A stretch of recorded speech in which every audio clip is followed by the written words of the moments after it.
Anil Kaushik Mathematics presents fifth question of exercise 11.3 mensuration.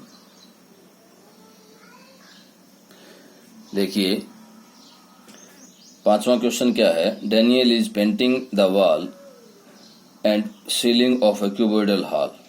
The length, breadth and height of 15 metre, 10 metre and 7 metre respectively. तो length, breadth और height क्या दी गई है? 15 metre, 10 metre and 7 metre. अब वो क्या चाहता है कि from each can of paint 100 metre square area of painted, how many cans of paint will she need to paint the room. देखिए कैसे करेंगे इसको. हमें कहाँ कहाँ करना है पेंट? वॉल्स पर और सीलिंग पर. मीन्स पहले तो हमें एरिया ऑफ रूम चाहिए या हॉल या रूम जो भी दे रखा है. पहले तो उसका एरिया निकालना चाहिए कि जिस जिस जगह पर पेंट होना है. उसके बाद अगर हम उस एरिया को एक कैन जितना कवर करती है एरिया उससे भाग दे दें तो नंबर ऑफ कैन्स आ जाएगा कि कितनी कैन्स लगेंगी. तो देखिए सबसे पहले आपको कैसे करना है कि length of cuboidal hall 15 metre, breadth of cuboidal hall 10 metre and height of cuboidal hall 7 metre. अब क्या करना है कि एरिया ऑफ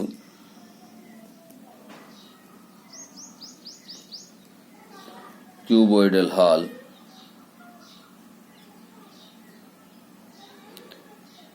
क्या IE means area of walls and ceiling. Area of walls and ceiling की सीलिंग और wall का area. तो कैसे निकलेगा? देखिए अगर मैं टोटल सरफेस एरिया में से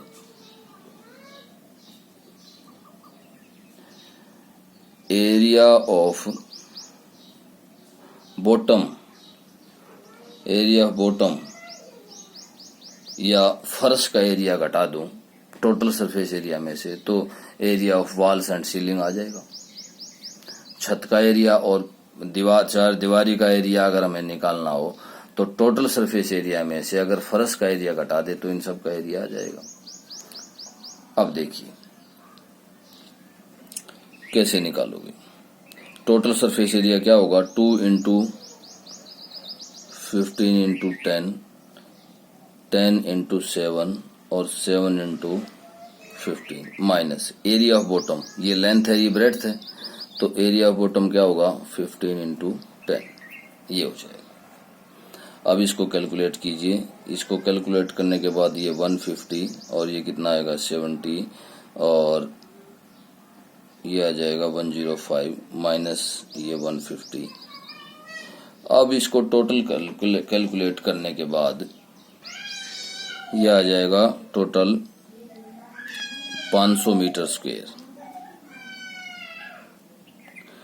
अब नंबर ऑफ कैन्स कैसे निकलेंगे? तो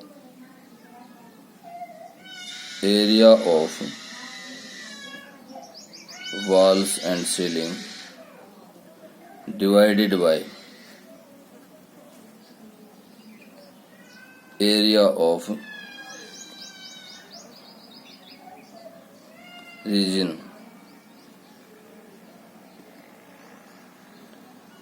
पेंटेड बाय 1 कैन. कि एक कैन से जो एरिया पेंट हुआ है जितने भाग का उससे अगर हम टोटल एरिया को डिवाइड कर दें तो नंबर ऑफ कैन्स आ जाएगा हमारे पास. तो टोटल एरिया कितना है? 500 है. और एरिया ऑफ पेंटेड कितने मीटर स्क्वायर है? 100 मीटर स्क्वायर. तो कितने आ जाएंगी? 5 कैन्स आ जाएंगी. तो इसका आंसर कितना आ जाएगा? 5 कैन्स आ जाएगा. अब देखिए आइए करते हैं 6th क्वेश्चन. 6th क्वेश्चन में क्या है? Describe how the two figures at the right are alike and how they are different? Which box has larger lateral surface area? देखिए क्या दिया है इसने दो चीजें दी हैं। एक तो दिया है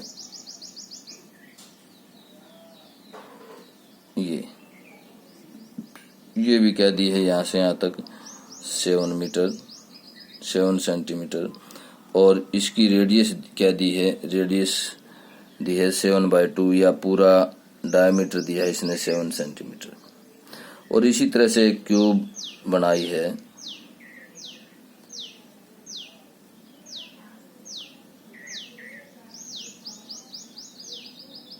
एक क्यूब बनाई है इस तरह से, और उसकी भी डायमेंशंस जो दी हैं वो 7 सेंटीमीटर, 7 सेंटीमीटर, और हाइट भी कितनी दी है, वो भी 7 सेंटीमीटर दी है। अब वो चाहता क्या है, वो दोनों को पहला उसका पॉइंट क्या है, describe how two figures are at right are alike, कि दोनों एक जैसे कैसे हैं। दोनों एक जैसे कैसे हैं, देखिए दोनों एक जैसे कैसे हैं कि दोनों की हाइट क्या है, सेम है, दोनों की ऊंचाई क्या है, सेम, कि बोथ हैव सेम हाइट, कि दोनों की हाइट क्या है, सेम है। डिफरेंस क्या है, ये तो दोनों अलाइक कैसे हैं, एक जैसे कैसे हैं, डिफरेंस क्या है कि वन इज स्लेंडर और दूसरा क्या है,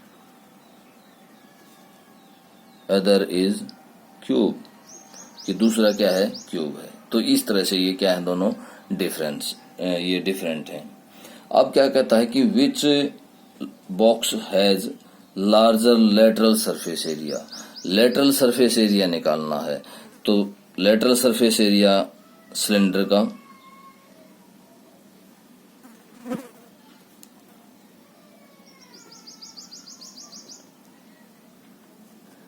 ये लेटरल सरफेस एरिया हो गया। अब यहां हम सिलेंडर का निकालेंगे और यहां पर क्यूब का। सिलेंडर का लेटरल सरफेस एरिया क्या होता है, देखिए लेटरल सरफेस एरिया 2πr/h, और क्यूब का लेटरल सरफेस एरिया क्या होता है, 4a² या 4l²।